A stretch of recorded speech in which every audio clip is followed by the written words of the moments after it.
'n sterk rand, groot wêreldvoorraad en politieke onsekerheid. Dis hoekom graanpryse nou sukkel.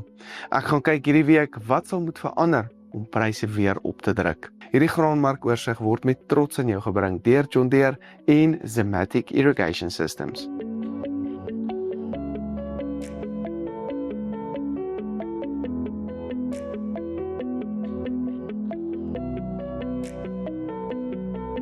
Ongeveer 81% van die mense wat hierdie video nou kyk, volg ons nog nie op YouTube of Facebook nie.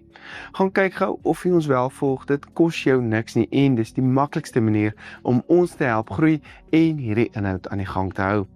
Op 'n werklike manier is jy deel van ons suksesverhaal en wat ons probeer bereik hier by AMT, so baie dankie vir jou ondersteuning. Op die mark het die witmielie spotprys dan gedaal na R3.475 per ton, met die Julie kontrakprys op R3.441. Die geelmielie spotprys verhandel op R3.390, met die Julie kontrakprys op R3.389 per ton. Die sojaboon spotprys het dan ook laer verhandel op R6.530, met die Mei kontrakprys tans op R6.401 per ton. Die sonneblom spotprys daal na R10.400, met die Mei kontrakprys nou op R9.152 per ton. Die koringspotprys daal na R5.686, met die Desember kontrakprys op R5.835 per ton. Die sorghum invoerpariteitsprys geland in Durban staan tans op R4.652, uitgedop Argentynse grondbone op R22.009, met die katoenprys laer op R9.500 per ton. Daar is tans nie veel om oor te gesels in die graanmarkte nie, met markte in Amerika wat regtig probeer om nou hierdie groot aanbodsyfers te probeer verwerk. Tans is aanbod van mielies en sojas geweldig hoog. Eindvoorraadvlakke bly baie hoog en boonop bly Brasilse mielieoesverwagtinge ook dan baie goed. Vraag na veral mielies bly dan ook hoog, met Amerika se mielie-uitvoere steeds op rekordvlakke. Maar dis tans nie genoeg om hierdie enorme aanbod, wêreldaanbod natuurlik te absorbeer nie. Vraag na sojas is egter 'n bekommernis, met Chinese invoere steeds laer as verwag. Dit plaas als steeds druk op mielie en sojapryse tans. Dan het ons nog boonop 'n rand wat bly versterk en Safex-pryse verder onder druk sit. Die groot vraag is, tot waar kan hierdie rand nou versterk? So, as onsekerheid in Amerika voortduur en daar 'n groot afverkoop van Amerikaanse skuld is, dan kan die dollar onder druk bly en die rand dus sterker bly.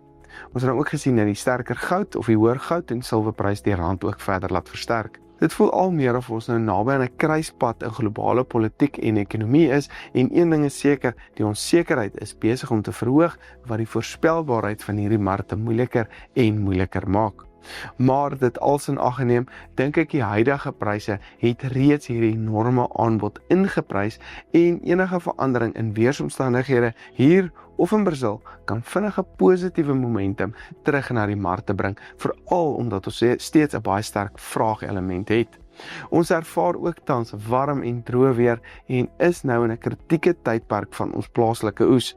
Ek dink sodra dit 'n nasionale probleem gaan raak, as dit wel een gaan raak hierdie seisoen, sal ons dadelik dit sien in ons pryse wat wegbeweeg van die uitvoerpariteite.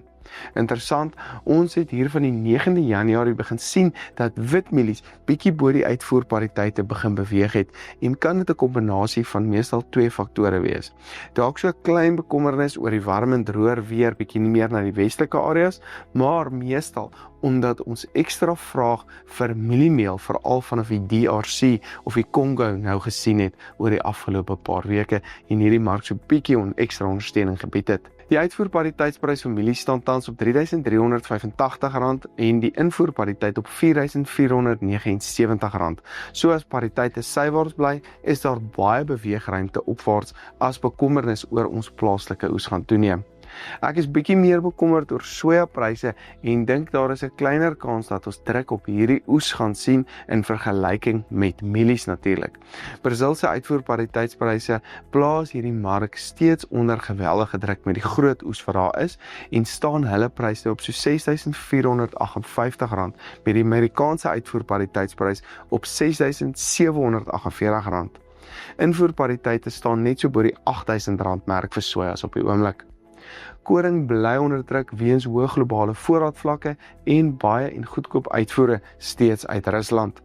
Maar om op te som, as ons ondersteuning in een van hierdie markte nou wil sien, sal ons 'n aanbodskok moet kry, van hier af, of van Brazil af, of van Rusland af. So, ons moet daai markte nou fyn dophou. In die sonneblommark verwag ons steeds daai skip, die derde skip wat dan in Maart maand gaan inkom en daai pryse ook oor daai tyd perk onder druk kan sit.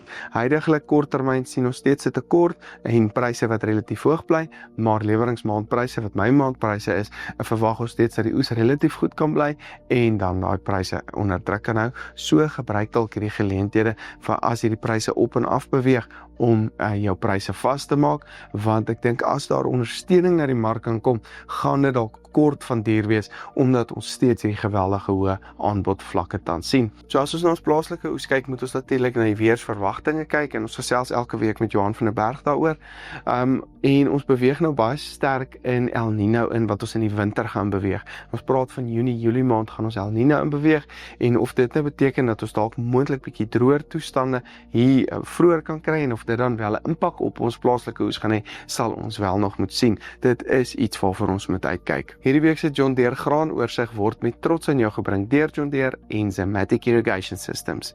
Dankie dat jy ingeskakel het, sien julle volgende week weer.